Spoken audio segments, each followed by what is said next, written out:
Good evening, race fans. My name is Jacob Fescannon here with Team Goon Squad. Proud to bring you the second round of the Racing for Children's IndyCar series. We are here at the virtual Long Beach circuit here today for our second race. Drivers are just wrapping up, finishing their qualifying efforts. We'll be getting gridded soon, and we are here to bring you an intense battle for today. Should be a great battle. Want to get you a quick rundown of the season point standings as they come into tonight's event. Again, we've run one race so far. You can see Finley Fitzsimmons leading with 53 points. You've got Paul Gibson in second, 12 points back. Tyler Duggan in third, 18 points back. Antonio Bianchi in fourth, 21 points back. We've got a whole host of cars all tight for 5th through 10th. You can see them all on the screen. Should provide for some great action for tonight's event. Going to get you tonight's starting grid as the drivers are making their way out onto the track. We'll get you ready to go for tonight's action. Our starting grid tonight, qualifying on the pole, is going to be the number 12 of Colin Weatherholt. Paul Gibson starting off second. Julian Altena starting off third. Outside of him is going to be Finley Fitzsimmons. In fourth, Jared Ziegler, 57 machine, starts fifth. Outside of him in sixth is Matthew Gosh in the 21 machine. 44, Peter Reidinger, going to start seventh. David Schutt in the 24, going to be starting eighth. Chris Shields-Smith starting ninth in the 22 machine. And Jack Mundy is going to put the 32 machine starting 10th tonight. John Kasai in the 3 machine is going to be starting in 11th. And Blake McClung in the 17 is going to be starting 12th. So we move back through our grid. Trent Brown, 77, starting 13th. Alex Penn in the 30 machine, starting 14th. Brian Ziegler in the 5 is going to start 15th. Tyler Duggan in the 42 is going to be starting 16th. Nick Terrell in the 81 is going to be starting 17th. And in 18th outside of him is going to be the 26 of Clinton Wiggins. Marshall Newton puts the 76 machine starting 19th. And Norman King in the 28 is going to be starting 20th. Casey Carrington in the 03 starts 21st. And rounding out our 22 car field for tonight is Antonio Bianchi in the 51. Driver's going to be getting ready again. We've got 62 laps for tonight's action. Be seeing these drivers rolling off here momentarily. Should be able to get them with great action. Long Beach is a just under 2-mile circuit. The drivers will be navigating its tight twists and turns as the race goes on. Again, this is the second round of the Racing for Children's IndyCar series, bringing you every bit of the action. A couple people already tuning in. Looks like we got one driver, Julian Altena, also tuned into the broadcast, so he's hoping to make it through turn 1. I think that hopefully should be an issue, but we'll see how it goes. Looks like they are off and rolling as we had a short pace lap, so Colin Weatherholt quickly works them by as they work down the front stretch, across the start-finish line into turn 1. Long Beach, mix of tight turns, a couple higher speed sections, but plenty of slower speed sections and some tight turns for drivers to be able to manipulate their way, try to work by their competitors. Front 3 break out pretty quickly. It's Colin Weatherholt, Paul Gibson, and Finley Fitzsimmons. Those 3 already pulling off a full second gap over 4th place of Matthew Gosh in the 21 machine. Expect to also see drivers have to come in for a stop to change compound tires as well, as they have the option to run the harder tires as well as the softer tires. Looks like we've had quite a bit of action already. Jack Mundy involved, Peter Wagoneer involved, Norman King involved, Casey Carrington. Looks like we had a whole host of problems in the back, so let's see if we can try to get a replay of what happened off that start. Seems like it was a bit of a rough start, to say the least. We are quickly under our first full course caution as we work here just starting lap number 2. Track will have what we call both the full course caution, where if we have a wreck that clogs up enough of the track, it will bring out the safety car, as well as local cautions for minor incidents that do not deem full track removal. Drivers will have to be cautious, police themselves not to pass anybody, and take a safe speed through any local cautions. We'll try to keep up on as many of the wrecks as we possibly can, but certainly looks like it will be pretty eventful, as both Peter Reidinger, Blake McClung having issues early on. Looks like Nick Terrell also with a problem. Let's see if we can find out what brought you out that first caution, get you a look at it tonight. I believe Jack Mundy might have had the issue. To look and see, looks like he suffered some damage there, so Jack Mundy with a bit of a left front issue, also losing part of that right front. Let's see if we can come back and look a little bit sooner. All right, he's already having issues at this point on lap number 1. Let's bring it up a little forward for you, see if we can find out. He's certainly trying to limp that car back to the pits, as he's got the damage to the left front of the car. You can see that left front wheel completely broke, just not wanting to aid that car at all in turning. A little bit of body work coming out from underneath it as well, so I believe Jack Mundy might have been the issue for it, but we also know Blake McClung also involved in an incident early on. Try to get you a better replay as it goes, but the field does work under caution for second lap. Again, want to thank everybody that tuned in tonight. Glad to have all the fans tuned on board for our second race of the season. Appreciate all of you here. I give a big shout out. Feel free to leave who you're cheering for in the chat. Love to hear from you guys.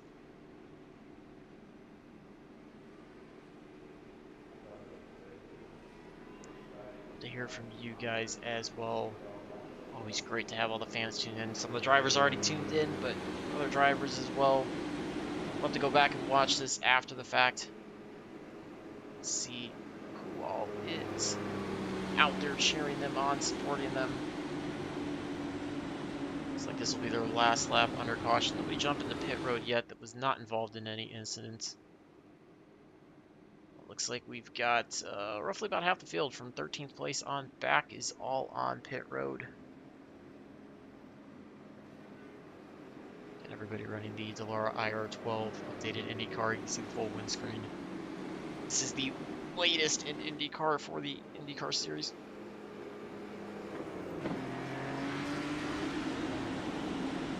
While we have this break in the action,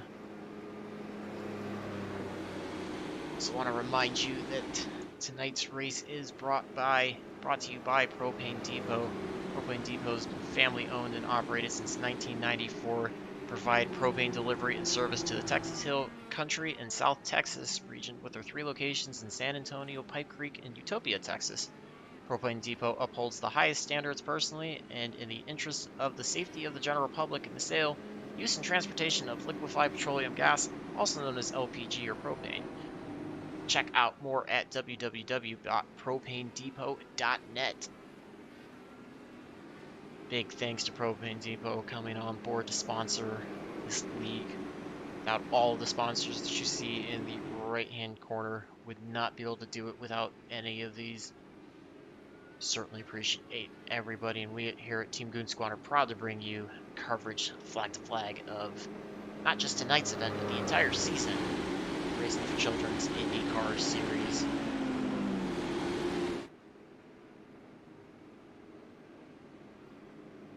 Shout out to Grouse 25. He's cheering on not just one driver, not just two drivers, but the whole field, and also giving me a special shout out. So thank you to him. Glad to have him on board. Hopefully I'll do you proud and not mess up too much. Again, filling in for James East tonight, who should be back next week for you all. But glad to be on board here. Cover great action here at Long Beach. Pace car pulls off.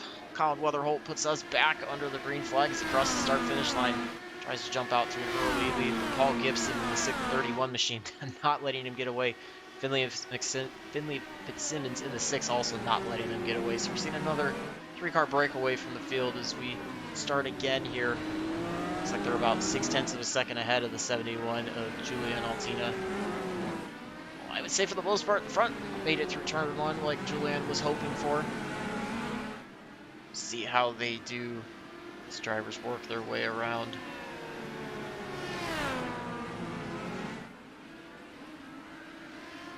Here it looks like Finley getting into a bit of an attack now. Julian trying to put the pressure on, as you see Finley working off the corner down the straightaway.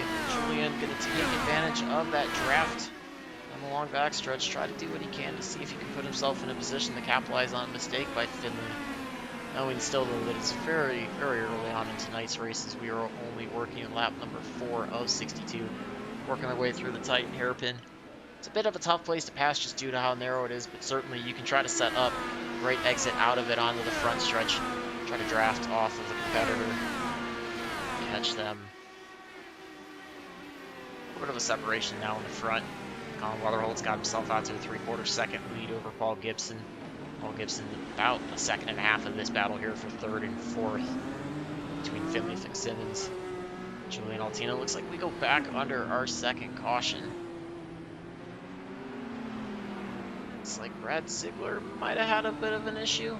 Brian Ziegler might have had a bit of an issue. We'll check and see what happened there.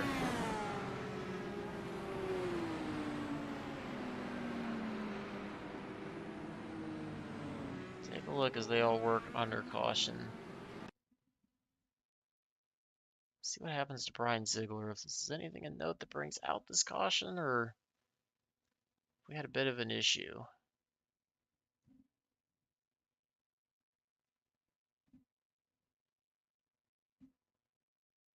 Looks like everything checks out normal for Ziegler so far. Just working through the corner, not seeing anything that's going to stand out to me. Oh, wreck up in front of him, though. Looks like this could be where it comes into play. You can see debris scattered across from a previous wreck. I believe that might have been Norman King. Let's take a look and see if Norman King had a bit of an issue. Ahead. I think actually Nick Terrell might have had the issue. Terrell again in the 81 machine you see leading the screen. Coming ahead just ahead of the 17 of Blake McClung. Apologize for the issues in finding all this footage of what has happened, but it's definitely tough to catch everything that happens. It's like Nick Terrell, thought he might have had a bit of a moment there, but keeps it clean so far.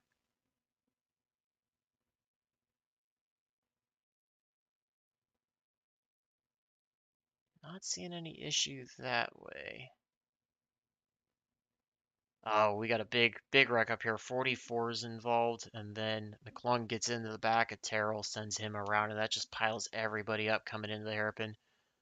44 being Peter Reidinger, kind of having that issue. So let's try to see if we can find out what happened to Peter Reidinger that caused this big issue, because this is what stalled it. Looks like he's just in front of the 03 of Casey Carrington. Casey Carrington trying to work his way. They're going to be approaching, coming up to the hairpin, and that's where we see the issue. 26 also of Clinton Wiggins just ahead. He's in the all green car. See if we can get you a better look at what caused that massive pile up that then caused McClung to get into the back. Terrell. Maybe approaching their way in. Looks like he just overshoots the corner trying to stay off the 26 Wiggins, and then Casey Carrington piles in. That just clogs up, like you can see Reidinger kind of sitting in the middle of the track and really not too many places for drivers to go around him. And then he starts rolling back down the track, not collects more, and you see McClung get into the back of Terrell there, send him around. So that clogs up the entire track. That's what's going to bring out our second full course caution tonight. Drivers get one to go as they cross the line. So working lap 7, we'll be back under green here on lap number 8. Glad we could get you what happened to that one. You will see that from time to time. It does happen. Hope you enjoy your holiday, Gareth. Glad to see you out there. Yeah, we've definitely seen track clogging incidents as well, so hopefully that's not going to be the norm of tonight. We would love to see some clean racing in, but certainly nature of the beast here. Road courses can be a bit tough at times, especially when you got a big disparity in speed for these drivers. Glad to have Gareth McAllister, our favorite Australian broadcast, cheering on a few of his favorite drivers. Glad to have all you fans tuned in. Appreciate all the sponsors that come on board. You see all of them cycling through your top right racing for children's. Propane Depot, Nemesis Gaming, Nemesis Lab. Plenty of great sponsors for this league. Get a chance to mention all of them throughout tonight's broadcast as well. Martial Arts, another great one that we have. Appreciate all their support here for this season. Without them, this certainly would not be doable. Appreciate all of them coming on board.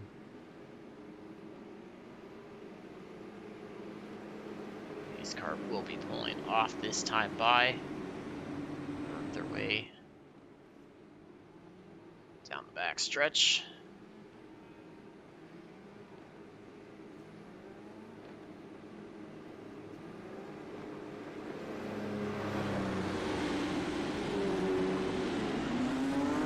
Approaching the turn 9. Pace car will be pulling off momentarily. He will be getting back under green. Looks like so far Peter Reidinger and Matt Gosh. Reidinger off the track, out. Eastman scored Gosh still on pit road taking repairs, so drivers off the lead lap. This car works their way around in turn 11. You see it dive off to the right. We are back under green on Weatherholt, trying again to lead. Paul Gibson not wanting to let him get away this time. He's going to work their way on lap number 8. Weatherholt going to take the low line, or outside line, excuse me, right side line in the thing, corner. Gibson trying to close off the charge from Finley Fitzsimmons. Fitzsimmons trying to put his way there. Weatherholt pulls away slightly. We've got a bit of gap now, starting to separate. Looks like Fitzsimmons having a bit of a tougher time trying to hold tightly to the back of Gibson.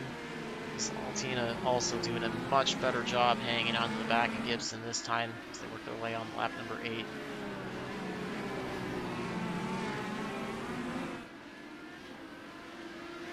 Get the single file for the most part. Looks like we've got a 4-car breakaway at the front, a little bit of a gap. We got another 4 cars lined together. That's 5th through 9th. A bit of a gap. Back to 10th.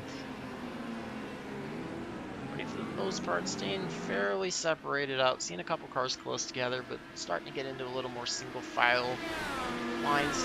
Drivers are trying to start to click off some laps, get themselves into a bit of a rhythm. You can see we got 17 drivers on the lead lap. 4 drivers scored off the pace. 1 more laps down, and then Matthew Gosh still on pit road taking repairs. Weatherholt quickly pulling away. Last time by was just under 7/10 faster. Paul Gibson almost 8/10 faster than Finley Fitzsimmons, so setting the pace so far. He's got the best lap of the race as well. It's to be setting the pace for the field early on in tonight's race.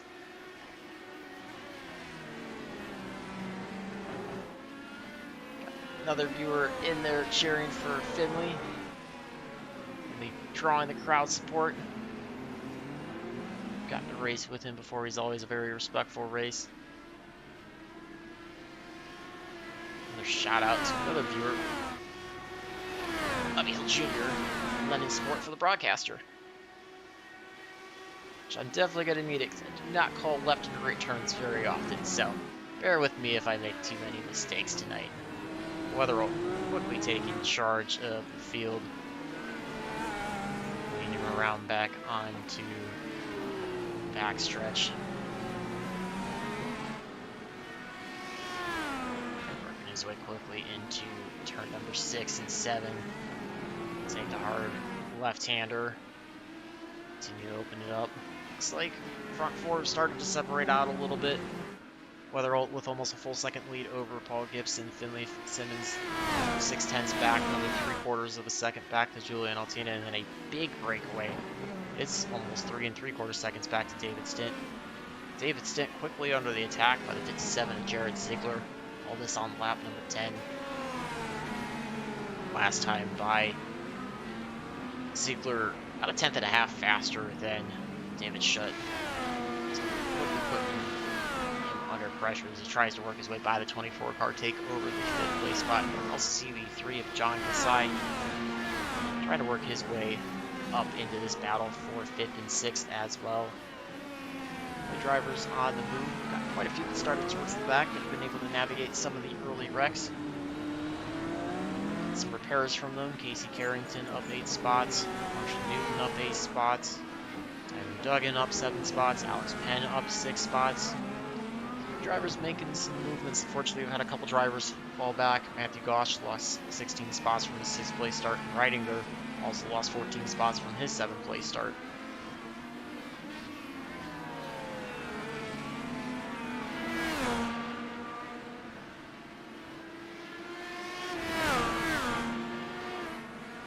Battle. Looks like David Schutt able to hold off a little bit of the charge from Ziegler. Trying to open that gap back up. Currently stands at about 3.5 tenths. Work their way quickly into turn number 11 back onto the front stretch. Jump by these drivers. Back to the front though as Weatherholt continues to work his way around. Working around the fountain through turn 2 and 3. Just holding absolute tight lines, nailing apexes. Again, he has been by far the class in the field. Only one turning sub 1 minute 8.5 second laps. Besting his best lap by about 3/4 of a tenth as well. Has it down to 1 minute 8 second 0.15. So lighting it up. A couple drivers electing to come onto pit road. Chris Shieldsmith in 17th. See, Weatherholt's got almost a full 2.5 lead over Paul Gibson. Finley Simmons trying to close back up to Gibson. He's still about half a second behind Gibson. Altina falling back off Simmons a little bit. He's now a full second back. Come back though as Casey Carrington trying to move his way up through the field. Current hard charger up 9 spots from the 21st place start. He's trying to put pressure on the 76 of Marshall Newman. Way on the backstretch, Carrington just 0.4 of a second back from Newton. So Newton working those front brakes, hard those rotors glowing as they work their way to 7 and 8. Turn 11 onto the front stretch. Check lap times as they work their way by this time.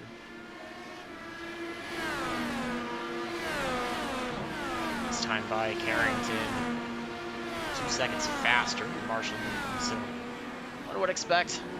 Dirty air really stalls out Carrington. He's going to be putting some serious pressure on Marshall Newman quickly. Just for a battle for 11th and 12th on track as well. Carrington falling back a little bit now. Newton able to open the gap just over half a second.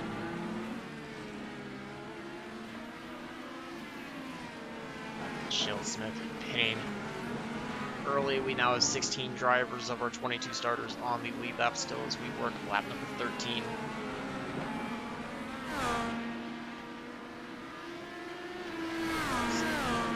Just trying to chase down Tyler Duggan to get himself in the top 5.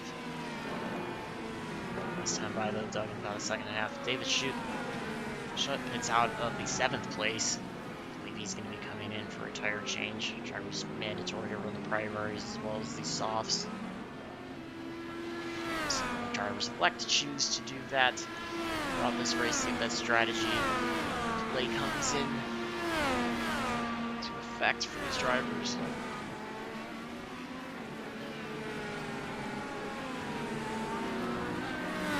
It's one of your closer battles on the track, as everybody really has started to get spread out a little bit. Weatherholt with an almost 2-second lead. Gibson, if anything changes up front, we will get you back there for the action. Keep it here, see if Carrington can try to close the gap back down, put any pressure on him.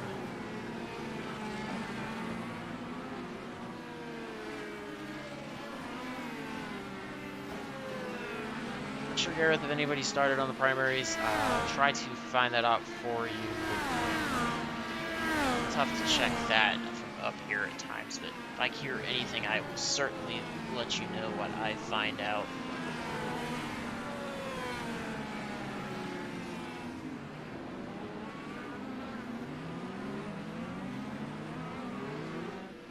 Glad to have everybody low tuned in. Trent Brown also pushed out. He's going to be hitting out of the 9th spot, so put Newton up to 9th. Carrington up to 10th. Carrington falling back a little bit, so we've seen a bit of a mixed bag of strategy here. We're working our way close to the 1/4 mark of tonight's event. Getting our longest green flag run in here, though. Drivers seem to be getting those early race jitters settled down. Everybody working into a rhythm here at Long Beach. Starting to find their way around, find where their cars have the grip. And on those corners low. Back up to the front. Weatherholt continues to lead over Paul Gibson, just under 2 seconds. His time's fallen off pretty significantly, down about a second or so off of his fast lap. And Paul Gibson starting to run nearly identical lap times. And Liam Fitzsimmons also not very far off. So, unfortunately, a bit of a separation between the front three, but the front three now running almost nearly identical speeds. So we'll see if that comes into play. Drivers elect to take any sort of alternative pit strategy if that then mixes things up in the front so the lap times equalize themselves out. There's certainly be a story to keep an eye on throughout the rest of the race tonight.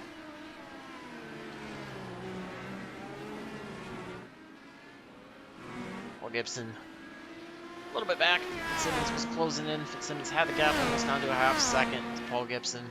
Actually falling back a little bit now, right around 3/4 of a second. Our way back into turn number 9 and 10, coming out of 10, complete the hairpin in turn 11 back onto the front stretch. This time by 108.84. Weatherholt, Gibson just 10th of a second off of that. Fitzsimmons a little bit further off. He was about 4/10 off of Weatherholt's lap. Julian Altena in 4th, running nearly identical lap time to Finley Fitzsimmons. So front 4 really are all well within striking distance of each other in terms of their lap times. Fortunately, the gaps are just a little bit bigger overall. Let's see, about 5 seconds or so separating your top 4 on the track. If we get another full course caution at times, that can easily group everybody back up. We can have a great battle. Through as Brian Ziegler holding down the 14th place. Looks like Trent Brown, David Shutt on those fresh tires, trying to work by them. Shutt, Brown working by quickly. Last time by Shutt. And a lap, 1/2 second off his fastest at a 108.93. Trent Brown a little bit slower to 110.52. Looks like Brown's going to be on the harder tires. I believe Shutt is on the softer. Wait. Back working into the backstretch region. Of course. Just getting a battle for 14th and 15th on the track.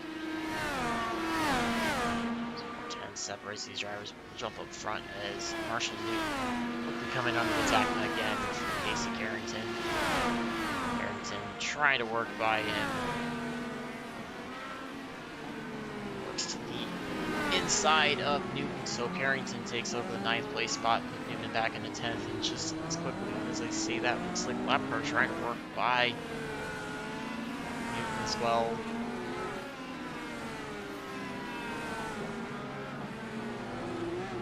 Just see Carrington setting his sights now.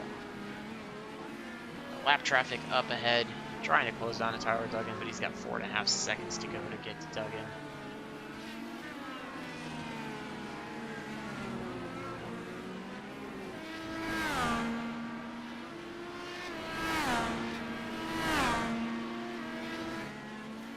Gareth looking for an update on Norman King. He's fallen back a little bit. Got, as you see here, just under the attack by Trent Brown and David Shutt, those two on the fresher tires. Norman King running here in 15th place. Still on the lead lap. Just under 57 seconds back from the leader. Unfortunately, a little bit off the pace last time by a low 1 minute 14 second range.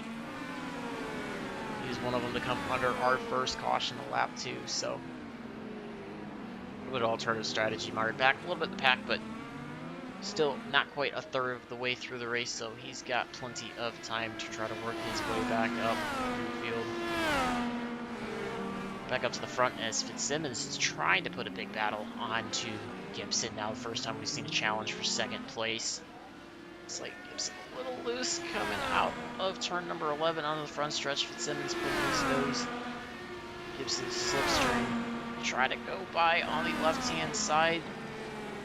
Look to the left as they work their way into turn number 1. Fitzsimmons doing a great job out working into the Fountain Complex. So Fitzsimmons up to 2nd, pulls himself by Paul Gibson. He's got just under 4 seconds to go to get to Weatherholt, but certainly a bit of a power move there on the front stretch, taking advantage of that slipstream off of Gibson, making his stick through 1 and 2. Clean pass. Tina going to try to close down to Paul Gibson. He's got a little bit under 2 seconds to go to get there.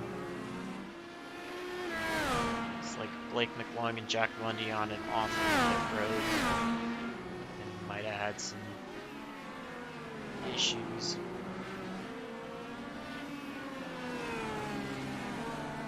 Try to get you an in-car camera view of Alex Penn here shortly as well.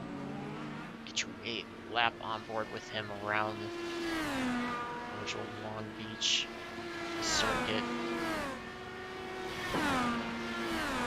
A second here, see if Gibson's able to do anything for Fitzsimmons. Looks like Fitzsimmons starting to stretch that gap out a little bit though. Last time by he was just a little over a full second faster than Gibson. He thought that draft helping him. Certainly doing a great job as he works his way back over to the backstretch. Weatherholt opening up the gap on him, but Fitzsimmons was actually faster than Weatherholt, so he's going to try to close that gap down as best as he can.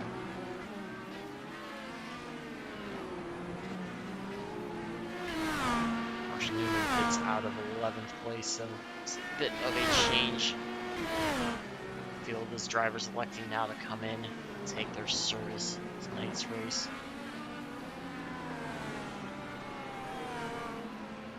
On board with Alex Penn.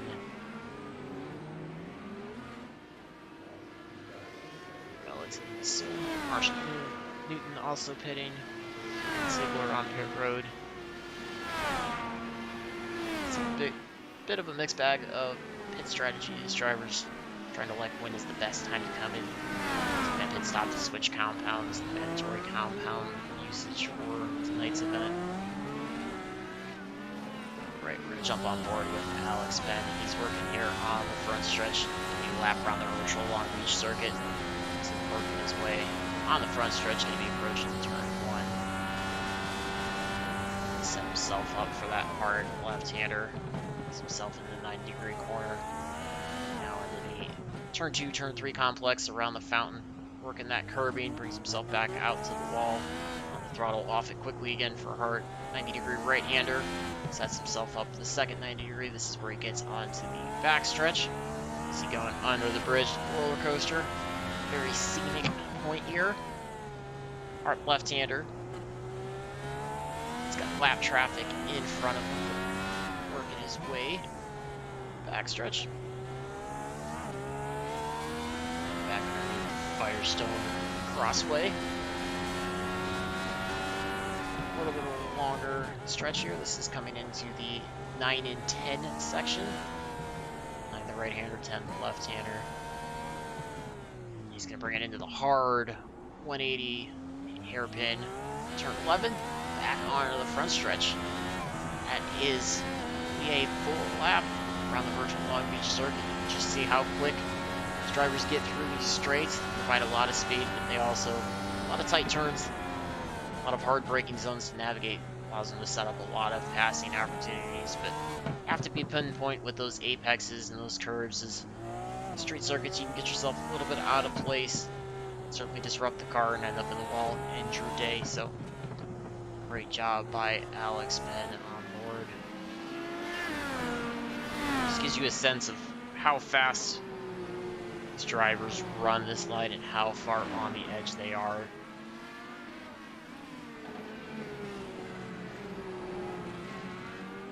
See Alex Penn and the 30 Pinto machine.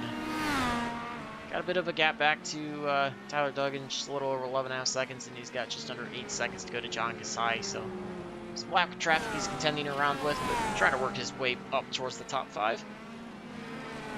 Weather opening up that gap. Finley, although Finley Fitzsimmons closing that gap down. Last time by, though, only half a tenth separating Weatherholt and Fitzsimmons in the lap times. Just under 2.5 seconds is the gap on track. Simmons running second. Paul Gibson running in third. Altina still holding that 4th position down. He's about 7 seconds back from Weatherholt. You got about another 8 seconds or so to get back to the 5th place car of Jared Ziegler. Looks like we've got 1 car damage there coming into the hairpin. We'll see if that brings out a caution or if he's able to bring his way out of the corner into pit road. And a bit of a difficulty, looks like that right-hand tire was hurt, so a bit tougher for him to turn. Looks like that might have been the 5 with Brian Ziegler. Let's see if we can get a check on that for you. Yeah, Brian Ziegler with that damage to that right side tire. That number 5 Sim Seats machine. Not sure what happened, but this is the point where we see that a little bit of a difficult drive for him, trying to navigate these tighter turns here, just trying to stay out of the way of traffic, and that's where we saw the leader Weatherholt coming into play. Back to live action. Simmons got this gap down to just over 2 seconds now. Still about half a tenth faster, so we need a few more laps to try to close down on him, but we are finally seeing our first challenge of the leader, Weatherholt. Not quite there to making the pass yet, but Fitzsimmons letting it be known that he is not going to let Weatherholt sail off into the Long Beach sunset with tonight's win. Fitzsimmons working his way around. 2 of the fastest cars on track.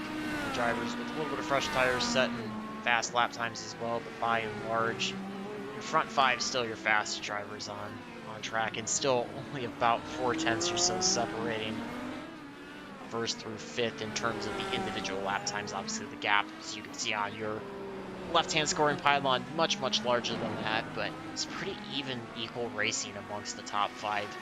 Great competitive racing out of these drivers, and these drivers making this Long Beach circuit look very easy. Yet it's been kind of a combination of a technical layout along with long flowing parts, so very important to nail those technical sections, get through those as quickly as possible, but you got to set up the corner exits coming onto the front stretch and the back stretch as well as you possibly can, because the straightaways are so long, you carry so much speed, you can't afford to sacrifice much way. Simmons still chopping down on that gap slowly. See that cycling back as they both enter through braking zones. Oh, and Weatherholt choosing to pit now. He comes in, so that's going to turn the lead over to Finley Fitzsimmons for the first time here. Looks like Gibson also jumping in. Looks like Altina also choosing to jump in. So Fitzsimmons, your lone driver out of the top 4, staying on the track. We'll see if that strategy call comes in to affect him, or if he's going to be able to make that work. Jared Ziegler's going to jump up to second place as Weatherall, Gibson, and Altina all on pit road for their service here on lap number 27.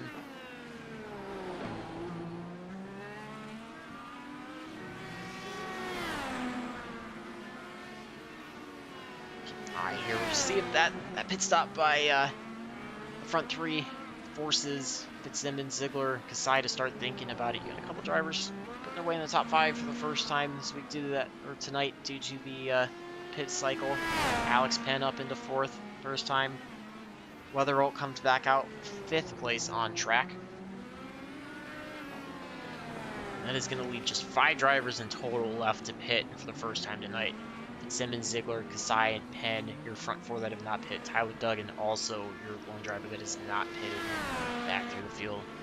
Looks like some Prix on the front stretch. Don't think that'll bring out a caution, but it's off of somebody's machine. Simmons electing to stay out. Looks like Ziegler, Kasai, Penn all staying out. Tyler Duggan as well. So far staying out. Simmons working his way through 2 and 3. Past the fountain. Lap 28. John Kasai pits out of 3rd place as he rounds turn 11.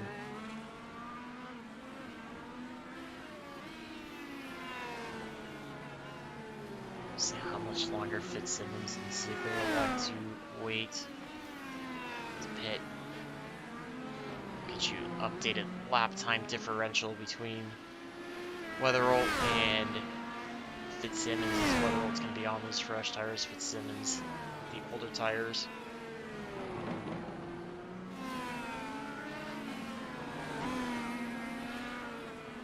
Fitzsimmons continuing to rock his way around the circuit, and he dives into pit road, so he elects to pit out of the lead. Don't think he could have afforded to wait much longer. Try to take those fresh tires. Jared Ziegler also electing to come on the pit road, so that's going to hand the lead back over to Weatherall. Alex Penn on pit road.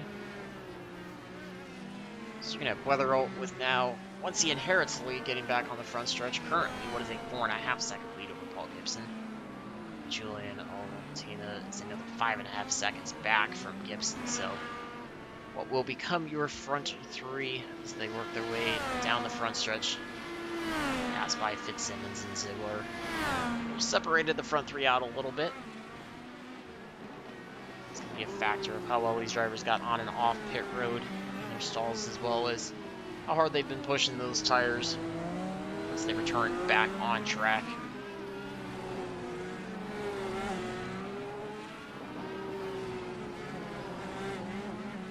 Looks like Julian Altina re-inherits 4th place as Fitzsimmons able to get out in front of Paul Gibson, so Fitzsimmons now 3.5 seconds back.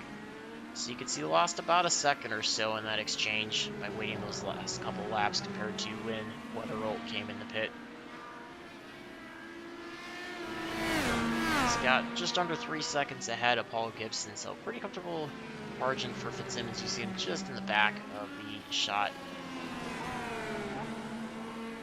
Weatherall working all over the back. That is the 22 of Chris Shieldsmith, 13th place, last driver on the lead lap. Shieldsmith trying to keep himself on the lead lap as best as he can.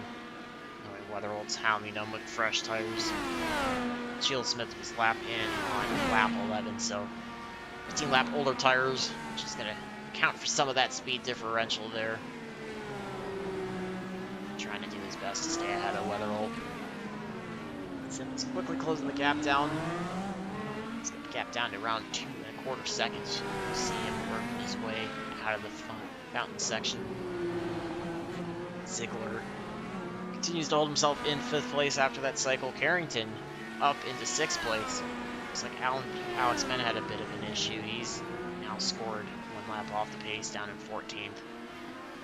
A couple other drivers notable up. Norman King up 10 spots from 20th. He just gets out of 10th place.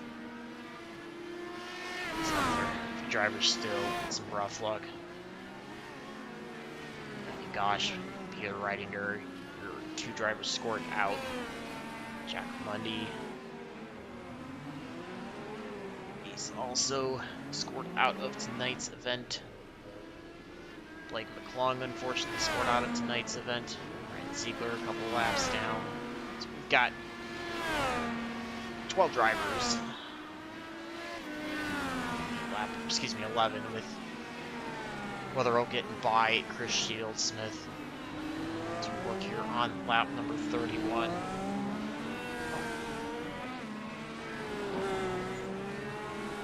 Yeah, Gareth, the gap did increase a little bit from Fitzsimmons, but he's been closing it down. Gap is now down to 1.5 seconds. So last time by Fitzsimmons, about a 1/10.5 faster than Weatherall. So trying to do what he can to close that back down, see if he can retake over the lead that he inherited from Weatherall when Weatherall came into pit. The battle is Julian Altina is trying to close down to Paul Gibson. Altina about 0.8 of a second back. You see Gibson in the 31 machine flashing by Altina in the 71 machine. Working his way there last time by Julian Altina. It's about 0.2 of a second faster than Paul Gibson. They're working their way up to the lap car of Chris Shields-Smith. Back onto the front stretch and across the line to complete their 31st lap and get lap number 32. It's across the line, about 0.8 of a second still separates third and fourth place Gibson and Altina on the track.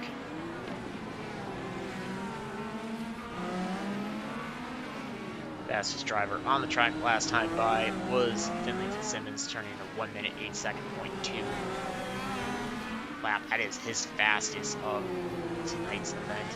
He's only half a tenth off of Colin Weatherall's fastest lap, so Fitzsimmons laying down some time. Let's see if 22's Shields-Smith comes into play. He gets out of the way, so doesn't look like too much of an issue there, but Altina certainly has closed this gap up. He's now just got about a car length back from Gibson. Gibson only about 0.3 of a second ahead. Work their way into the turn 8, 9, and 10 section.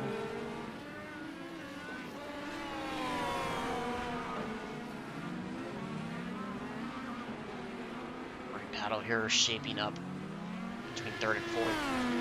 Altina hunts down Gibson. He's going to try to follow in his slipstream as they work their way down the front stretch.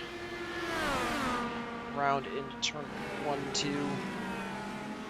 Looks like he's going to dive to the left, try to look to the inside, just not quite able to get there. Tried to make a move, not quite there.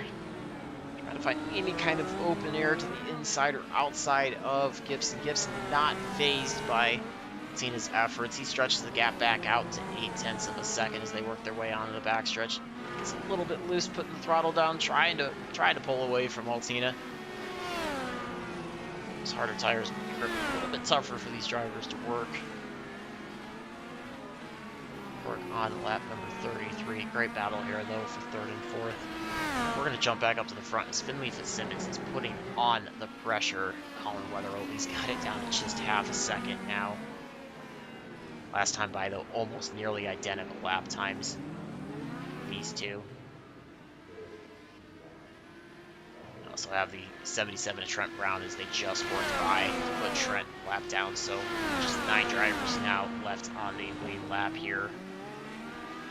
Simmons again going to try to look to the left-hand side. Not quite able to seal the deal. Turn 1. He's falling close in tow to Fitzsimmons. Weatherall trying to put this pressure off. I think he was not expecting Fitzsimmons to try to put out as much of a battle. It's looking like the class in the field early on in this race, and Fitzsimmons had enough of that one. He may be tuned in, tired of hearing me talk about Weatherall being the class, and he decided to say, boys, it's my time to take over. He's put on the pressure ever since first round of pit stops by these two. Gap down to just 0.4 of a second. Work their way back into turn 8, 9, down into 11 now. As they round their way around the hairpin. See 3 drivers in tow. Again, that is 12 Colin Weatherall, 6 Finley Fitzsimmons. That's first, second on track. And you've got 77 Trent Brown following behind them. He is in 10th place, your first car, 1 lap down. See if Fitzsimmons tries to take a second look going into turn 1. Not quite close enough to Weatherall to be able to do it this time. He's back to about 3/10, so it's about half a car length as they work their way through turn 3. Past the fountain. Weatherholt getting through 4 and 5 just a little bit better as he rounds his way onto the backstretch. He's able to lay that power down a little bit better than Finley right now. See Finley trying to make those softs work though. All he can. Weatherholt around turn 7.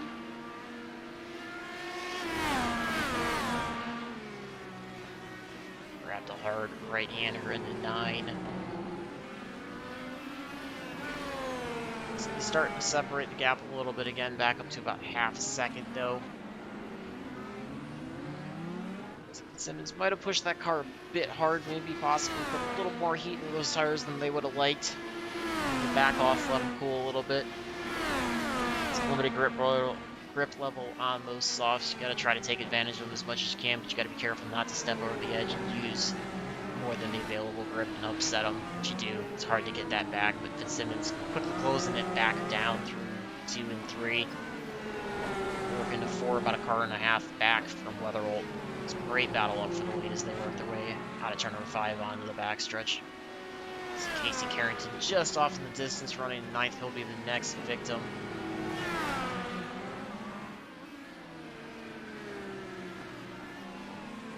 Great battle up here from front row to keep it on this. This has been some of the best action on track we've seen. Lap number 36. Just 27 left to go into the night's event. Simmons working those brakes hard. Turn 9. Trying to hit those apexes just as tight as Weatherholt is. Looks like he comes out a little bit tighter out of turn 11, maybe trying to get a little bit better run down the front stretch, catch the slipstream of Weatherholt. You see Weatherholt got a little shaky out of turn 11, trying to get that power down as well. Fitzsimmons going to look to the left-hand side as they approach back into turn number 1. Fitzsimmons going to take the preferred line into 1. Looks like he's going to grab it. Weatherholt, slight bit of slide out of turn 1, so they go back into 2 and 3. Fitzsimmons back into the lead for the second time tonight. He's going to try to stretch that gap as much as he can, take advantage of those softer tires, try to pull away. Last time by, he was just about 0.2 of a second faster than Weatherholt. Great job by him.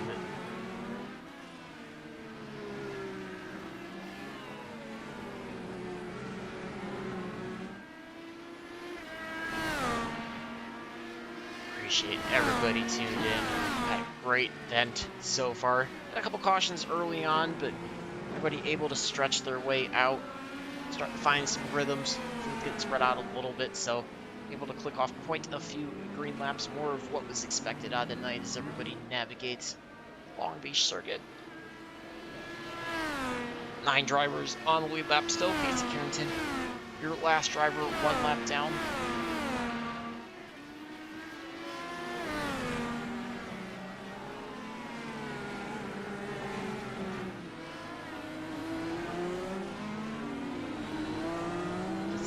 Working the lead, trying to stretch that gap out ahead of Weatherholt. He's got it just over a second now. Another 4.5 seconds back to Paul Gibson. Tina 2.5 seconds back from Gibson. Another almost 9 seconds back to 5th place Jared Ziegler. So just under 17 seconds separating the top 5. So top 5 really hasn't changed too much in order. Same players there, just changed a little bit of how much we've had it stretched out here as we continue to work our way. Just 25 laps to go now. Casey Carrington, our current hard charger, up 12 spots. Started 21st tonight, last row, all the way up to 9th place. Duggan also up 8 spots. Marshall Newton up 8 spots. He's running 11th. Norman King up 8 spots. He's running 12th. Antonio Bianchi, even though he's 1 lap down, he's up 9 spots. Started dead last tonight. He's found his way into 13th. So great job by him picking his way through the field.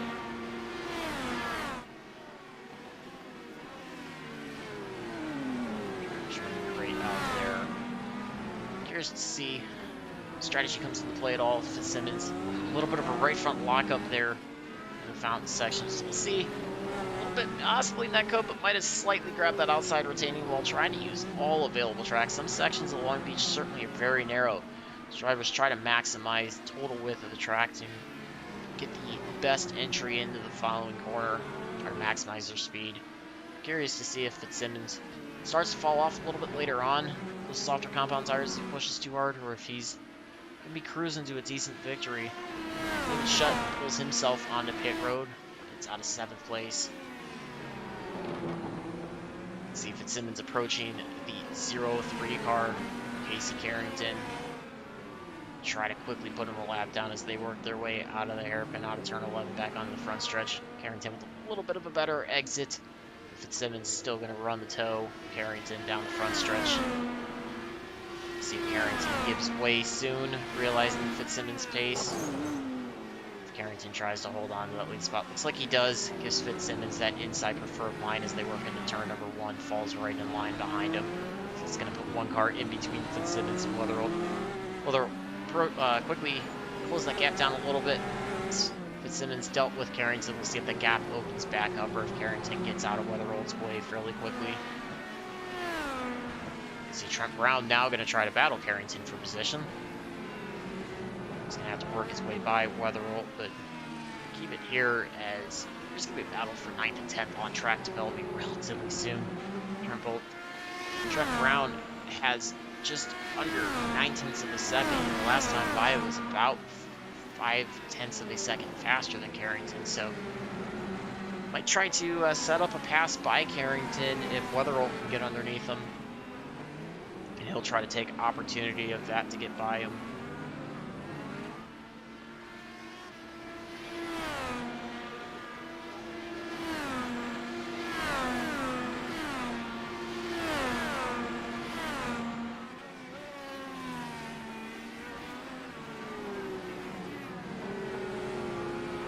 Weatherall was able to get by Carrington.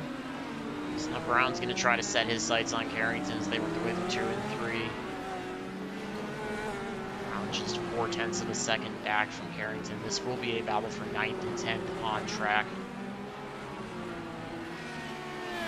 So Brown can grab the toe from Carrington, close up to him, set himself up. An opportunity to try to cut inside on a corner. A little bit of a wider arc out of the corner and trying to maximize that speed. Goes up to Carrington as quickly as possible. Carrington in 0-3 Pennzoil. Machine out there.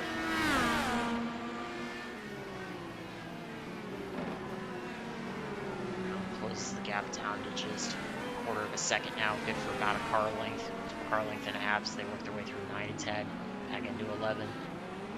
It's like Brown rolls into the corner, gets a little bit loose out of 11 though, so just a slight bit of time as they work their way down the front stretch. Might have driven that entry into 11 just a little bit harder than Carrington, kind of pushed him a little wide as he exited back onto the front stretch. Great battle though, shaping up for 9th and 10th on track. Work their way back into turn 2, turn 3. Carrington with that all yellow 0-3 Pennzoil machine. Brown in that blue, white, gold machine.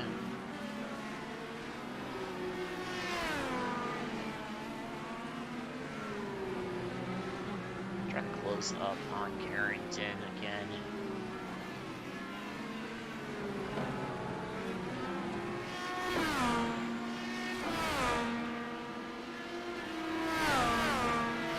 So they got the 31 of Paul Gibson also closing up on them. So we'll see if that puts a pause to this battle. They both try to get Gibson by them out of respect, or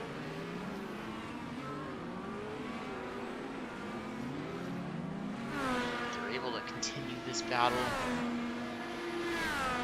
So Gibson in tow, car length, 2 car lengths back from Brown. Brown falling back a little bit now, gaps to about just over half a second to Carrington.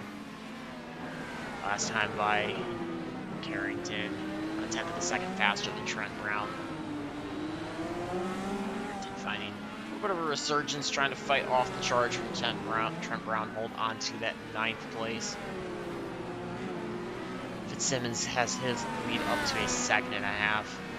Last time by was about 1/10 of a second faster than Weatherall. Anything changes up there, we will certainly get you back to that. Bit of a separation starting to develop up in the front 5 and 6, so keep it here. Great battle on track for 9th and 10th. As I say that,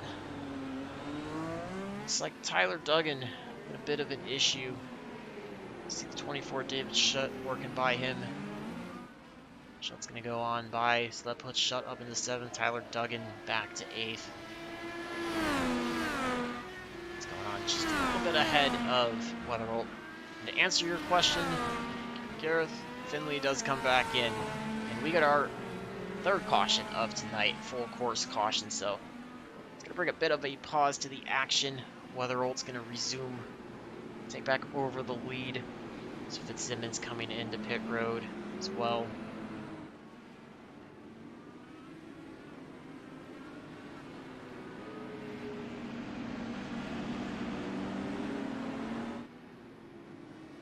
See how this shakes up the pit strategy for everybody, and we'll also see where Fitzsimmons rejoins the field. Looks like he's going to come back out in 5th place. Let's see if we can grab what happened to bring out yellow flag. Might have had an issue possibly with the 5 of Brian Ziegler. So I'm bouncing off the curb, taking the outside, letting the field go by. Gibson working by him, Altino working by him. Working their way through 8, 9, and 10.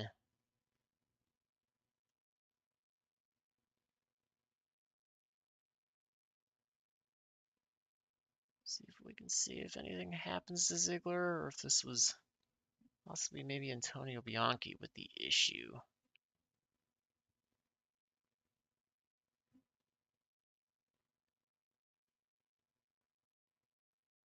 And we're working well. I don't see too much out of him. You can see the caution was out at that point. So we'll see if we can try to find out what happened for you there to bring out this 3rd caution of tonight's event. Just 19 laps to go as we work our way behind the safety car. Let's see. I don't think Bianchi had any issue, but take a look and see if something did happen to him as he was coming out of pit road here. Just stopped for his service. Cold tire is certainly tough to navigate at times, so might have had a bit of an issue coming back out. Let's see him rejoining right behind the 81 of Nick Terrell.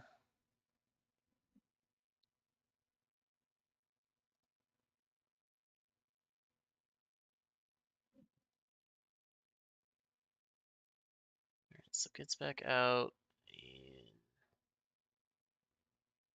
looks like navigates it out. Not sure exactly if that caused anything, but like I said, we'll try to see if we can find that cause for you. Looks like Wetherholt coming on the pit road, so Fitzsimmons able to pit right before the caution came out. He gets his service done. David Shutt going to take over 2nd spot. And you got Wetherholt, Altina able to work off of pit road ahead of Paul Gibson. So he's going to put Altina up to 4th, Paul Gibson back to 5th. Brian Ziegler at 6th, John Kasai at 7th, Tyler Duggan 8th. Casey Carrington at 9th, and Trent Brown rounds out your top 10. This driver's able to get their way back onto the lead lap, so we're going to have 10 right now on the lead lap. These cars can be working their way on a pit road this time by. We'll be getting restarted back on the green with 17 laps to go. I think Finley timed that pit stop just about as best as he possibly could have. It's about the best time he could have. Looks like he is on the primary set now as well.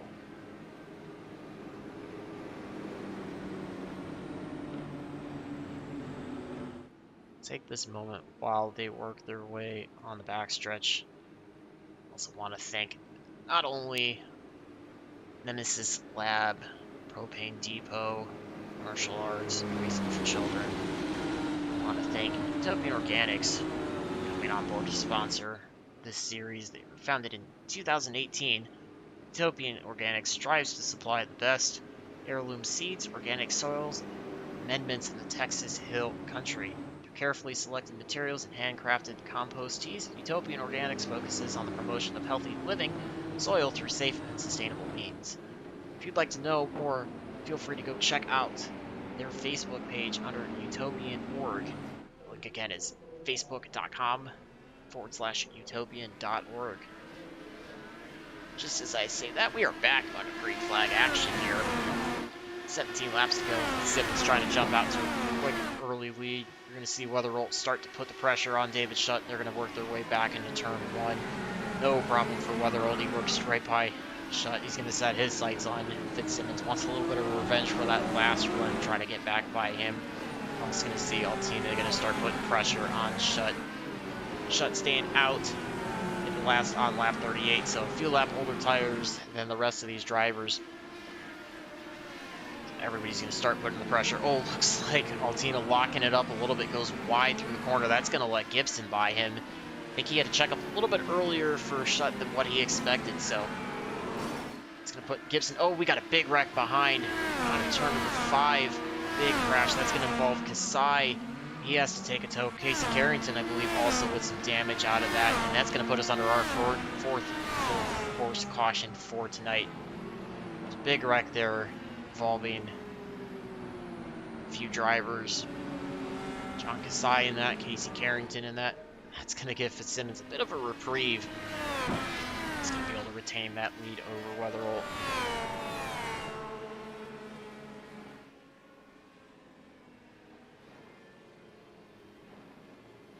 Give them all a few minutes.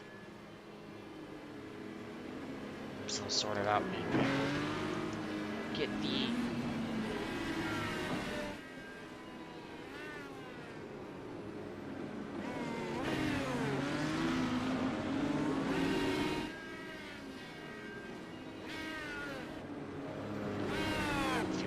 replay of what happened to Kasai there for you, but just want to mention big sponsor, title sponsor, Racing for Children's.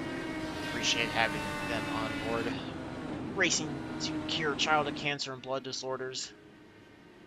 And remember, they began when a group of Birmingham motorsports enthusiasts joined at Barber Motorsports Parks to give hot laps to children in treatment for childhood cancers and blood disorders at the Children's of Alabama Hospital.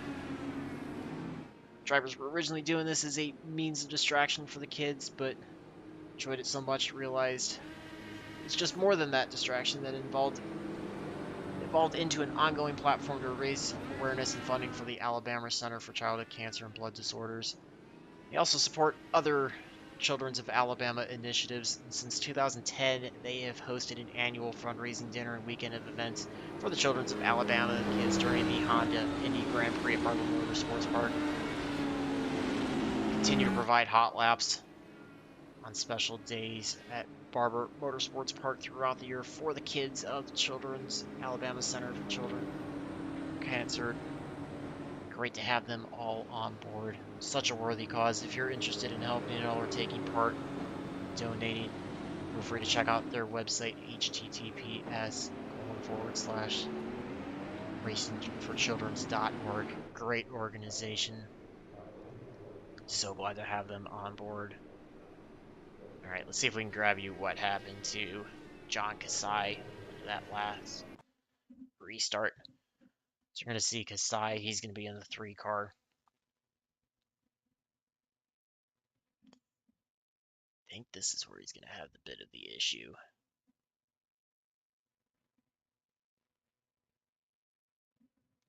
So he was working his way out.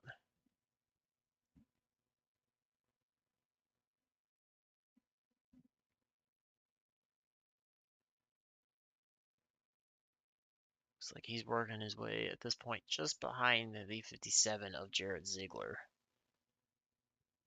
Kasai, yeah, just gets in a bit too hard there into turn 5. And that car just spins right around him. He contacts that outside tire barrier squarely with the back end, tears it up, and you have some drivers trying to avoid it. That's when Casey Carrington, a couple others are going to come in. Carrington getting collected from behind, trying to avoid it. It's like he is just going to miss Kasai, but getting some front end damage. You see that wing right side of Carrington's machine gone, so it's brought out our 4th caution there. Drivers working their way around behind the Porsche safety car. All with the 1 lap to go signal, so next time by with 14 to go, we will be back under green flag racing. Do want to send a big shout out to Joseph Penn for conducting race control in this event. It's one of the best live race control admins out there. I've had the pleasure of racing in events that he has called for. He's always done a great and fair job, so shout out to him. Race control, one of the very, very underappreciated jobs in the event. Great races don't happen without him, but seldom do they get the credit for those great races as well, so shout out to him.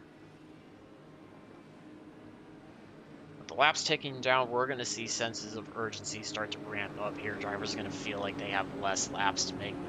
14 laps is still a long time around Long Beach, but it's still going to be just under, right around a quarter of the race left, so drivers are certainly going to feel that sense of urgency. We're going to get ready to go here, though. Pace car is going to be pulling off as they work their way back onto the front stretch. And Fitzsimmons gets back on the throttle, and we are going to be back under green flag here. Work lap number 49. Tonight's event, 14 laps to go. Simmons trying to break his way out. Looks like Tina dives to the inside of Gibson as they work their way into turn 1 and 2. So you see Tina putting himself up into 4th place, gets by Gibson after he had that momentary lockup behind Shutt on the last restart that allowed Gibson to get by him. Looks like Tina's going to try to set his sights on Shutt, put himself back into a podium position, but you see Colin Weatherall trying to put all the pressure onto Finley Fitzsimmons, see if he can get him to make a bit of a mistake. See if he can reclaim that lead back. Looks like both drivers are on the primary tires. Pitted 1 lap separate from each other. Fitzsimmons coming out on the 3rd caution just before it came out. Weatherall coming in under that 3rd caution. Great battle here as they work their way back off turn 11 onto the front stretch. 0.4 of a second separates them. Shutt holding on, he's about 5.5 tenths back from Weatherall. Tina about another 6 tenths back, so start to see a little bit of even separation to the front of the field. Close racing here as they work their way back into turn 2 and turn 3. Last time by Fitzsimmons, nearly identical lap times to Weatherall, just 0.03 of a second faster. Again, to give you an idea of how close 0.03 of a second is, typical eye blink for a human being is right around 1/4 of a second. 0.03 of a second is just about 10% of that, so that's how close they are. Looks bigger on track, but it is definitely close at the speeds that they are going. Shutt trying to close up to the back of Weatherall as well. He's starting to break away a little bit from Tina. He's got gap to Shutt. Weatherall just under 3.5 tenths, so about 3.5 tenths separating between Fitzsimmons and Weatherall, and another 3.5 tenths between Weatherall and Shutt. It's a great battle up here through top 3, and really we've got Tina trying to separate himself, insert himself in the battle for the front 3. And then Gibson and Ziegler now engaged in their own battle. We'll go back to that as that's a battle for 5th and 6th on track. Gibson's going to hold the preferred line as Ziegler tries to dive to the left-hand side going into 1. Not quite able to make it stick, backs out. Gibson still with that preferred line. Gibson in the OG paint shop 31 machine. Works his way out of turn number 3. Turn 4 works out. Great battle here, though.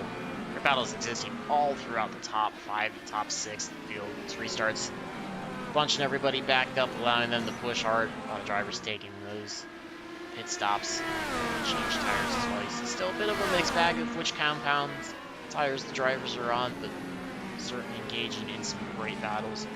Jump back up to the front though. This Fitzsimmons still barely leads Weatherall, Shutt, Tina. Those 4 all within 1.5 seconds of each other. Work their way across the start-finish line. We've got just 11 laps to go here in the closing stages of tonight's race. Last time by 1 minute 0.827 lap for Fitzsimmons. Weatherall tenth and a half faster than that. Shut out half a tenth faster than Fitzsimmons. You see Weatherall trying to take the move to the right-hand side as they work their way out of turn 4. Fitzsimmons is able to guard off that move. Altina able to take advantage of that, works himself up into 3rd place. Goes a little bit wide though. We'll see how that works out. Looks like Shutt's going to start coming under the attack now as he falls back a little bit further behind. Knew he was hanging on with those little bit of old tires, so it's going to be a struggle, but he was putting up a mighty battle to try to keep himself in a podium spot. Simmons and Weatherall trying to take advantage of that, separate themselves a little bit. They now got just over half a second ahead of Altina, but Altina with the fresh tires trying to close himself up as quickly as he can. Tries to gain as much time through turn 11, can tow down the front stretch.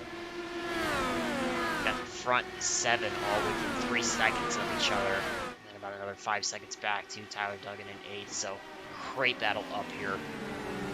These drivers trying to capitalize, put themselves in the spot for a podium, but some drivers in the back even just trying to put themselves in the top 5, knowing that any little lockup or slip up by any of these drivers can easily give them the opportunity to take advantage of that spot. With just 10 laps to go, opportunities are becoming limited for these drivers, as well as if somebody makes a mistake, it's definitely going to be tougher for them to recover from that as well. Simmons starting to open the gap up a little bit on Weatherall. As I say that, Weatherall gets a great run out of the corner, tightens it back up as they work their way onto the back stretch. Turn number 5, Weatherall's got to count just a quarter of a second. Half second separates Weatherall back to Julian Altina as well. So Weatherall not really too concerned with pressure from behind right now, just setting his sights squarely on the number 6 machine of Finley Fitzsimmons as they work their way through turn 11 back onto the front stretch. Fitzsimmons trying to keep that car make that as wide as possible, continue to take those optimal lines, just try to prevent Weatherall from finding any kind of alternative line that might get him a little bit more speed on an exit. Close up to him on these long straightaways here through Long Beach. Looks like Weatherall dives hard in the fountain, closes up big time to Fitzsimmons. That way he's got it down to half a car length at most. We're seeing a great battle develop here from the front. These two have been going back and forth with each other all race long. Weatherall taking command of pretty much the first half of the race. Since the second half, Fitzsimmons has really been in control, trying to stretch his lead out. So working off turn 5 onto the back stretch. Gaps now about 3/10 of a second. Julian Altina trying to close up, breaks away from Shutt a little bit, has about a half second over Shutt, trying to close the gap down to the back of Weatherall. Make this a 3-car battle. Gibson running in 5th place. It's about half a second back from Shutt as well. Ziegler about half a second. So again, we still got just over 3 seconds separating the front 7, so it's stretched out a little bit, but still a very tight pack with just 8 laps to go.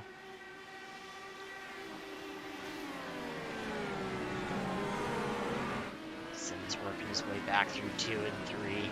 This has been a sector where Weatherall seemed to gain quite a bit on Fitzsimmons. This time though, Fitzsimmons able to stretch it out a little bit. Gaps now about 3.5 of a second. He's going way back onto the back stretch.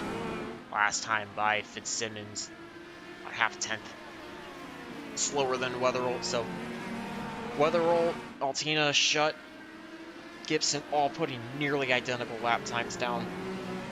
Only 0.03 of a second separating your 2nd through 5th place drivers. So really tight racing here up in front 7. Honestly, the gap even back to 7th. Everybody was all within about a quarter of a second of each other for their individual lap times. Great racing, great competitive racing up here in the front. Simmons continuing to hold that lead, though, as they work their way across the start-finish line. Just 7 laps to go. Starting to separate that gap out a little bit. Kind of fluctuates anywhere from about 0.3 of a second to about half a second. Oh, Simmons overdrives turn 1 big time, slams the right side rear tire into the tire barrier. That gives Weatherall the lead. Simmons falling all the way back to 7th place now, and I think he's going to have some serious damage to that right side after that crash. Just overdrove that corner a little bit too hard, kind of came in that entry and just slid the car out, so we'll see how far he falls down. He is all the way down to 9th place now. Weatherall now with a half-second lead over Julian Altina. Altina sees it as his opportunity to try to seize the lead. take away the victory from Colin Weatherholt. Weatherholt feeling not wanting to have to fight off another competitor for the lead. Just wants to take advantage of that mistake by Fitzsimmons, cruise away with the win. Felt like he commanded it the first half of the race, and I'm sure wants it back. Puts David Shutt back up into a podium spot, so he's making that pit strategy call work so far. So last time by, he was actually about 3.5 tenths of a second faster than Paul Gibson, so squarely holding on to that third and final spot on the podium tonight. Gibson running in the 4th place. Jared Ziegler back up to 5th where he started tonight, and he's got Trent Brown in the 77 just behind them. Just over 2.5 seconds separates your front 7 now. Got a bit of a separation with Fitzsimmons having that impact. Tyler Duggan takes over 7, but he's about 10.5 seconds back from the lead. Casey Carrington about a half second back from him in 9th. Fitzsimmons back into 10th, unfortunately. Top 9 drivers all in the lead lap. Norman King, 28 machine running 10th. He is your first driver, 1 lap down. And we get another caution out on the track. Looks like Fitzsimmons might have had a bit of an issue again. No doubt if he was trying to wrangle his way around with that damage. Certainly was going to make it tough. I think he was just trying to hold on as long as he can, but we get the caution with just 6 laps to go here. So we have an exciting end to tonight's race. Working our 5th full course caution of the evening. Let's see if we can grab what happened to Fitzsimmons. You can see that right rear tire definitely broke from that impact he took. Trying to stay out of the preferred line, let all the lead lap drivers work his way. But you see that right rear tire bouncing and wobbling around. Guessing at a bare minimum, he's got a rear toe link broken. Might have a bit more going on, so that's going to provide very, very erratic handling for that car. See if he's going to end up with some issues with that. Just trying to navigate his way around the track quickly as he can. Looks like he might bring it to a park, possibly. That car very, very slow moving. So I'm sure that not help matters, but I believe the caution is going to come out for Fitzsimmons. So get you back live. See if anybody's going to elect to come to pit road or not. Simmons taking the opportunity to get his way onto pit road.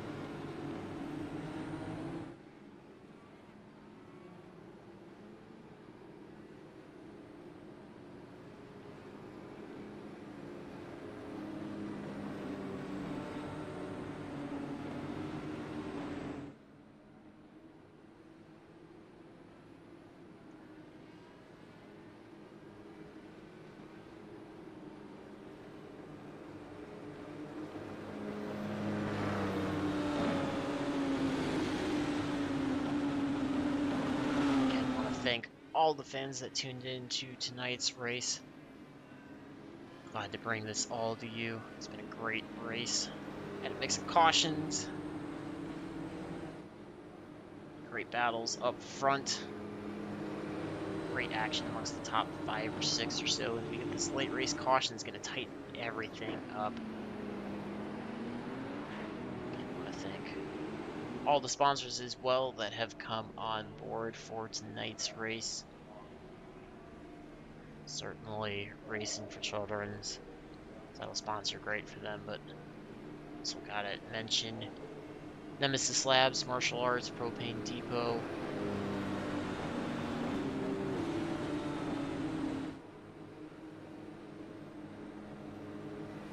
Great to have them all on board.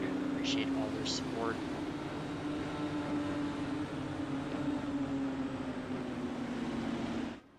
Not forget Utopian Organics as well. Appreciate having them all on board for tonight's race. 3 laps to go. 3 lap shootout once we get the green flag. Weatherholt's going to do all he can to try to walk away with this one if he can. He's going to make his final preparations. They work their way back through turn 3.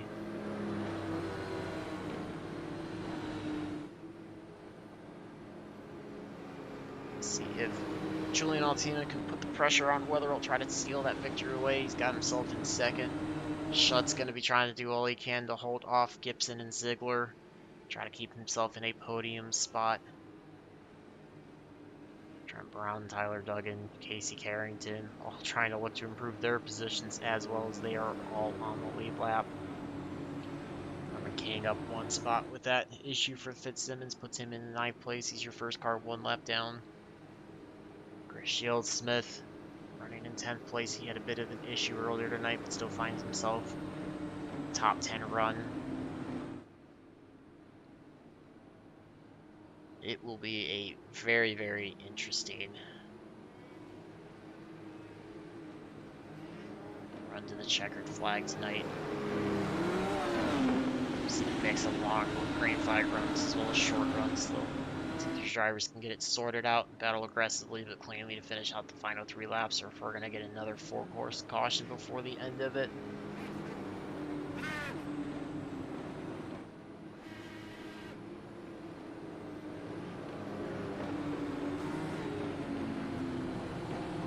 Getting their last minute preparations here as pace cars working their way around to turn 11. They're going to be pulling off into the pit road this time, and we will be releasing everybody back under the green flag.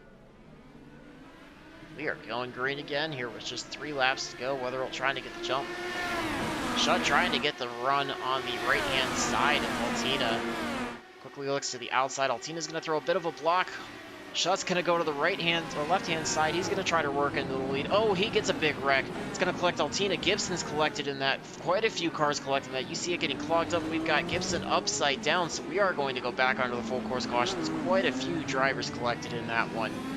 That lets Weatherall pull away, and Tyler Duggan and Trent Brown get through that. They're going to be your current top 3, but what a wreck. We saw Shutt work it to the left-hand side going into one. Weatherall ended up in the middle of that. Altina working to the outside. Shutt just drove it in hard, lost it, gets into Altina. Let's see if we can get you a replay of that one. That was quite a bit of a run there. Let's see if we can show you a replay of that one. That was quite interesting. So you're going to see Shutt working behind Altina here. They're coming around, getting ready to enter into turn 1. Shutt got the draft. Altina's going to throw a bit of a block. This kind of started it. So Altina's going to throw the block. He's going to now try to look to the right-hand side of Weatherall, as Weatherall really wasn't sure which lane to try to protect. Shutt's going to take advantage of that. He's just going to try to drive it in as deep as he can. I believe you're going to see a bit of... I think he just overshot at the corner. Altina tried to cut down to get in front of Weatherall. Made contact with Shutt. Sends Altina in the outside barrier. Shutt's going to go spinning around. And unfortunately, this happens all in front of the field. Looks like Gibson got turned around. I think that might have been... That was the 57 that turned him. That was Jared Ziegler that turns him. You see Tina with the damage, the 42. Tyler Duggan able to work through that. Trent Brown was able to work that. You see Casey Carrington working his way through that as well.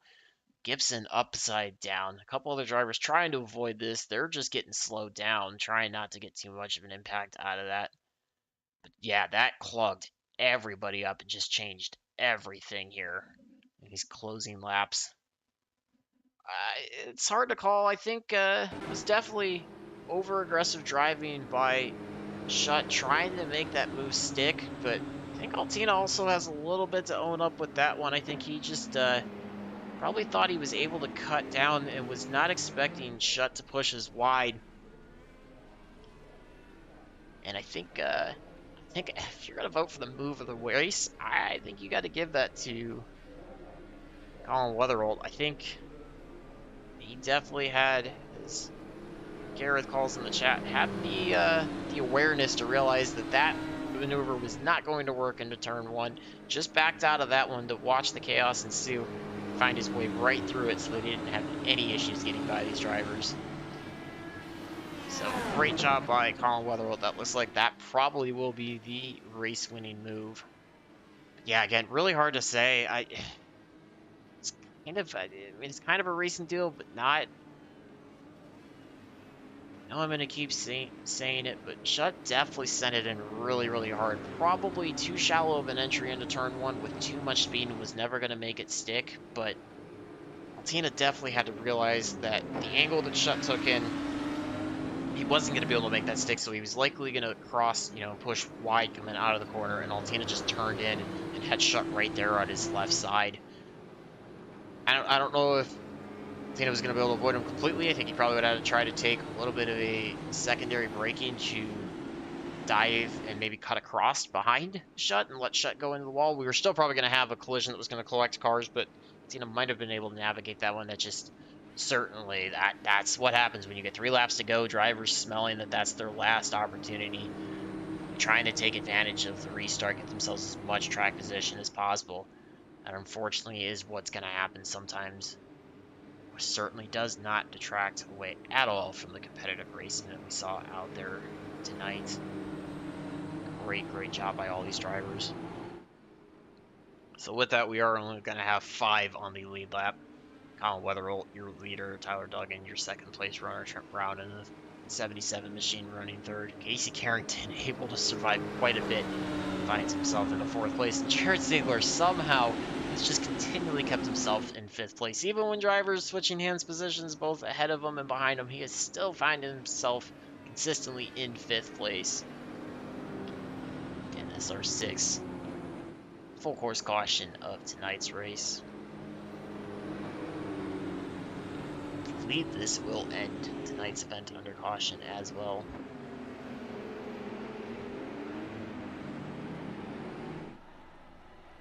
Checkered flag is going to come out. Colin Weatherholt going to grab your race win. Duggan going to finish 2nd, and Trent Brown going to be able to finish 3rd. Just give all these drivers a chance. Let's see if we can get them.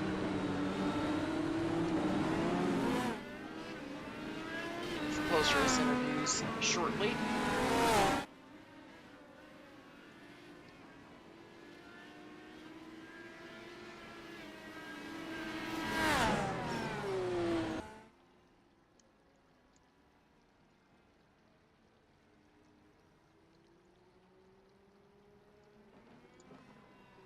Great race. We certainly saw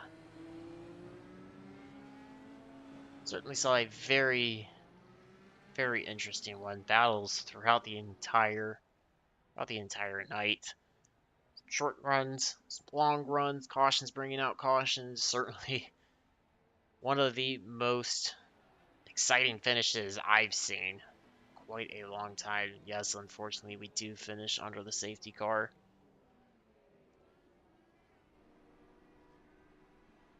We'll give these drivers just a couple more minutes. Grab them all.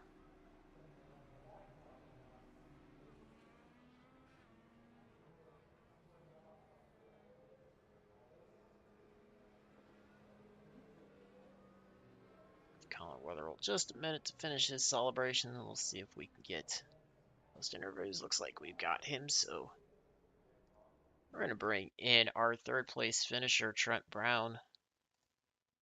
Got with me in the booth our 3rd place finisher, driver of the Never 77 machine, Trent Brown. Trent, we saw probably, for me, one of the most exciting finishes with that late race caution there between Shutt and Altina. Tell me what it looked like from your perspective inside the cockpit trying to avoid that one. Yeah, back where I was, it was crazy. All I saw was smoke and body parts laying on the ground. So I think one of them was going across the track. One of them was going the other way across the track. I was just trying to find a happy spot in there because I knew Tyler was behind me on the restart, but he came up to me on my right because I broke early. I was like, I saw them go 3 wide. I said, this is going to be it for them. And I knew Tyler was on my right, so I was kind of trying to figure out where he was going to be once I saw the smoke happen. And I think he still stayed on my right. I haven't seen the replay, but yeah, I had to kind of like, I don't know, it felt like we were like 5 wide through the track right there. Yeah, it must have been crazy to see. Yeah, from the outside perspective, it's certainly crazy. We heard comments before the start of the race hoping that drivers would make it through turn one cleanly on lap one. Little did we know on lap 60 that was going to be the chaos. We saw some Yeah. short runs, some cautions coming out, a little more four course cautions than we expected, but we got that long green flag run in the middle. Did that kind of throw a wrench into your pit stop strategy tonight, both on when you decided to come and which tire compound you chose to use, or were you able to stick to a pre planned strategy you had before tonight's event started? No, I stuck to my guns because I did like a practice AI race last night. I knew I was going to start on the primaries and then work the reds the rest of the race, do shorter stints on the reds. It worked out well for me. I got that early black flag, and then I came in. And, I went a lap down there for a little bit, but then the caution came out, and I got the wave around, and then after that, a quick caution happened, and that got me caught back up to the rest of the pack. And from there, it was just, I had fresh tires, and I was just trying to get around people. But at the same time, like for me, I was working a different engine map. I could tell because I just need a little bit of a band-aid. Like there's so much torque on these things. It's so easy to spin that rear tire coming out of the turn. So I had to numb the fuel map down a little bit. But yeah, we definitely a huge shout out to all the PG-13 guys, and it was looking like we were gonna have a really strong finish. Those guys are awesome. Just the amount that we kind of feed off each other and the competition, and just have a good time with each other. It's great. Yeah, congratulations on that. We saw a couple drivers, namely you, have to, like you mentioned, getting that black flag, having to go back, kind of working your way from the back of the field to the front. Tell me what your strategy was in trying to pick off people. Did you have a preferred corner or sector of the track that you like to make the moves, or are you kind of just looking for it whenever somebody in front of you would make a mistake and create an opening for you? There was a lot of like courteous driving out there. I know a couple times I when actually like in the hairpin, I kind of got in the back of guys like very minorly, and it's probably annoying to them, but I'm sorry about that to those guys. I didn't spin them or anything, and they got a good drive coming off. So um, there wasn't that. I don't know. There's not really a favorite corner. I just don't like really passing people in turn one. It's weird because you're. It's so hard to judge. Your braking zone, like, and I think that's why we saw what happened there at the end is just because it's so hard to judge what everyone's going to do there. So yeah. Well, certainly, congratulations on a great job navigating your way through the field, finding yourself in third place. Anybody you else want to send a shout out to or a big thank you to before we let you go for the evening? Definitely you guys and the guys putting on the league. I know they put up with a lot, and they have to put up with my smart comments in the Discord. But that's what happened. That's what you got to deal with. And this is like my first interview ever in a league. But yeah, no. Again, just the PG-13 guys. Paul, my cousin, he puts up with a lot too with me racing. Together. So it's a lot of fun doing that with him. And he's the one dragging all of us into this league. And it's fun. We have a lot of fun doing it. It's a great league. Well, glad to have you on board for your first interview, and hopefully, best of luck to the rest of the season. Hope to see you back up in the booth for future post race interviews as well. Thanks. That was your third place finisher tonight, Trent Brown. We're going to grab our second place finisher, Tyler Duggan, in with us. Got with me in the booth, second place finisher, driver number 42 machine, Tyler Duggan. Tyler, I asked Trent the same thing. How did you find your way to navigate through that chaos that happened in turn one on that last restart? Well, thankfully, I was like, let's use the push to pass. I should have pit and taken tires, but I guess it worked out. But I had that push to pass going, and I had such a run that I was like, oh, I'll just take it on the outside and pinch somebody. And then they all wrecked on the inside, and I just passed them all. The guy who, I think it was the 71 or 74, he went through the drain and about wiped me out. So thankfully, we didn't go back to green there. I was probably damaged.